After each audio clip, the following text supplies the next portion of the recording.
welcome everyone. Thank you so much for coming. Hope you're all staying safe and happy and healthy at home. On behalf of the entire team at Script to Screens, welcome and thanks for coming. We have an amazing event today for you. It's called Executing the Director's Vision with two master craftsmen that I'm so excited to introduce you guys to. One is the Academy Award winning key grip, Richard Mall. Say hi, Richard. Hello, everybody. Thanks for coming. And the insanely talented master craftsman, Walter Bithell. So welcome, guys. Their resumes are sick and off the charts, and it would take me about 3 hours to go through all of their resumes. So I'm just going to touch on a couple of key points for their bios. So we're going to start with Walter. Walter Bithell has been in the film industry for 32 years. He started in 1988 as a production assistant on The Hunt for Red October. He was Sean Connery's assistant, then a production assistant. He worked as a stage manager, grip, key grip, electrician, assistant chief, lighting technician, best boy, and finally a gaffer, or what's called a CLT, chief lighting technician. He's worked on hundreds of music videos, thousands of commercials, and roughly 40 movies / TV series, including Red Sparrow, Godzilla, King of the Monsters, The Hunger Games, Mockingjay Part 2, Kong Skull Island, and the list goes on and on. Walter, you're a genius. Thank you for joining us. I'm clapping. Everyone else could do a little pool splash for him down there, a little woo. And here we go. It's my pleasure to introduce you to the talented Richard Mall. Richard started working in the business in 1976 as a production assistant. He worked in commercials, then slowly gravitated to the grip department. He moved into feature films in the early 80s. He worked as a grip, a dolly grip, a gaffer, and a key grip. He's crafted on such prominent projects such as Avatar, Out of Sight, The Italian Job, and Birth of a Nation, just to name a few. He's also been honored with an Academy Award for Technical Achievement for the invention of the Matthews Max Menace arm. Holy cow, Richard. Yay. And we're going to get into talking to you guys about the Max Menace arm that he invented, so it's killer. So guys, just to start off this amazing event, I don't know how many of you out there know what a key grip does and what a gaffer does, but just a real brief explanation from the two of you guys would be so helpful for those people that don't. So Richard, we're just going to start with you. What does a key grip do on set? Well, the key grip is in charge of the grip department. One thing I like to say is the grips do what either no one wants to do or knows how to do. But if oversimplifying, we deal with changing in lighting. We deal with shadows and changing quality and direction and intensity. Gaffers, Walter will tell you, they put scrim in front of lights, but we'll use flags and nets to change, or bounce material to change the direction, quality, and intensity of the light. We also deal with rigging of lighting, and then in the camera world, we deal with camera movement and placement. So if the camera's moving in a horizontal or vertical plane, it's moved by the grip department, a dolly grip specifically, and then if it's mounted on something, the grip's job is to do that. So our position, our department touches every department on a film set. Craft service, they need something, every department comes to the grip department for help. So we're kind of the service end of the industry where, even the makeup, get into the makeup trailer, they need an Apple box, or craft, wardrobe department needs a C-stand to put some clothes on. We help in a lot of different ways. That's basically an overview of what the grips do. And thank you for that. But that's being humble, because you really are a master craftsman as well, which we're going to get into a little bit once we start breaking down each story. So Walter, please tell us a little bit about what a gaffer does on set. Sure. The gaffer is in charge of the entire lighting department, which includes rigging and then working on first unit lighting sets. Gaffers report directly to the director of photography. So there's usually a very close working relationship with the director of photography, the gaffer, and the key grip.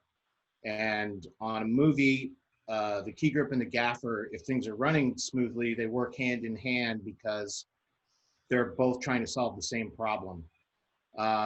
So my job is to take whatever the director's vision and the director of photography's interpretation of that vision is, and to implement it. That can take on a couple of different, sometimes we just decide to do our own setup and show it to somebody and see if they like it. Usually we're taking the cues from the director and the director of photography and coming up with the solutions from a lighting standpoint to help them get what they want. It's definitely a job in service to the director of photography and the director. Amazing, which, thank you for that, which leads us to our first question that I was dying to know in talking to you guys.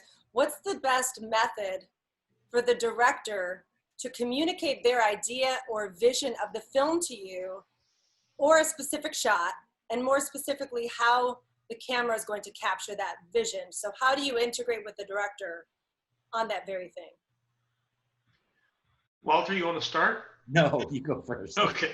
Well, I mean, I can be like specific. There are different directors that have different approaches to how to best get the the feeling or the shot they want. Some do a lot of previs, they do a lot of homework, and they know the shots they want. And some of them, they're very specific, and they tell you exactly what they want to accomplish. Or I mean, I can remember working with Frank Darabont. I've done 3-4 projects with Frank, who's a masterful director who comes very prepared. And I remember we did the pilot for The Walking Dead, and he came to me in pre-production and said, look, I want to do this shot. I don't know how you're going to figure it out, but here's what I want to accomplish.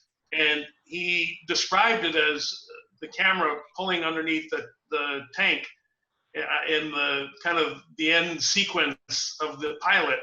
And he kind of threw that out to me and said, here, figure it out. And so, that was someone who had an idea but didn't know how to accomplish it. And so he came to me to try and help solve the problem. So when a director does that, and then I've worked with other directors who haven't a clue what they want to do, and then on the moment they say, oh, can we do this? And they aren't prepared, and then I can't help them. In fact, I actually made a director cry once. Because she did not know what she wanted to accomplish, and then on the day when it was time to do it, and she then realized what she wanted, but we didn't have the tool to do what she wanted. I kind of, long story short, I said I couldn't poop one out. So what do you want to do? But it was because she wasn't on this Zoom. she didn't know how to communicate beforehand of what she wanted to accomplish. So directors who come with a vision and they express it to myself or the gaffer or whatever, or the cinematographer, usually they're the ones that are coming up with these ideas and design. They then come to us and we try and help facilitate, what they want to do. So on that note, Richard, and I just want to tell all you guys on the call right now, we have so many amazing, exciting behind the scenes photos and videos that we're going to show you. So I'd like to start with one, this exact story that you were talking about, which is from The Walking Dead. So let me share the screen with you guys. And so yeah, I'd love to break down in more detail. I'll show the clip and then we could talk about how it all started from A to Z when the director comes to you and says, this is what I want, and then how you designed a plan to give him, he or she, what he wants. Here we go. Yeah. Turn the volume on. You can change the volume on the little clip. Just hit the speaker, it'll go off. Yeah. There you go. Yeah, so, this is after several weeks of pre-production and shooting of the pilot. This is how I came up with solving the problem, because we only had 20 inches of space to work with. So, we built this long truss. I mean, this is what, 10, 12 years ago? And who's the director on this, Richard? That's the camera operator. The director, Frank Darabont, is the director. But he came to me with a vision beforehand and gave me enough information that I could figure out how to accomplish what they wanted to accomplish. Sorry, I don't have the clip. There are some other photographs there of the little remote head. You know, I made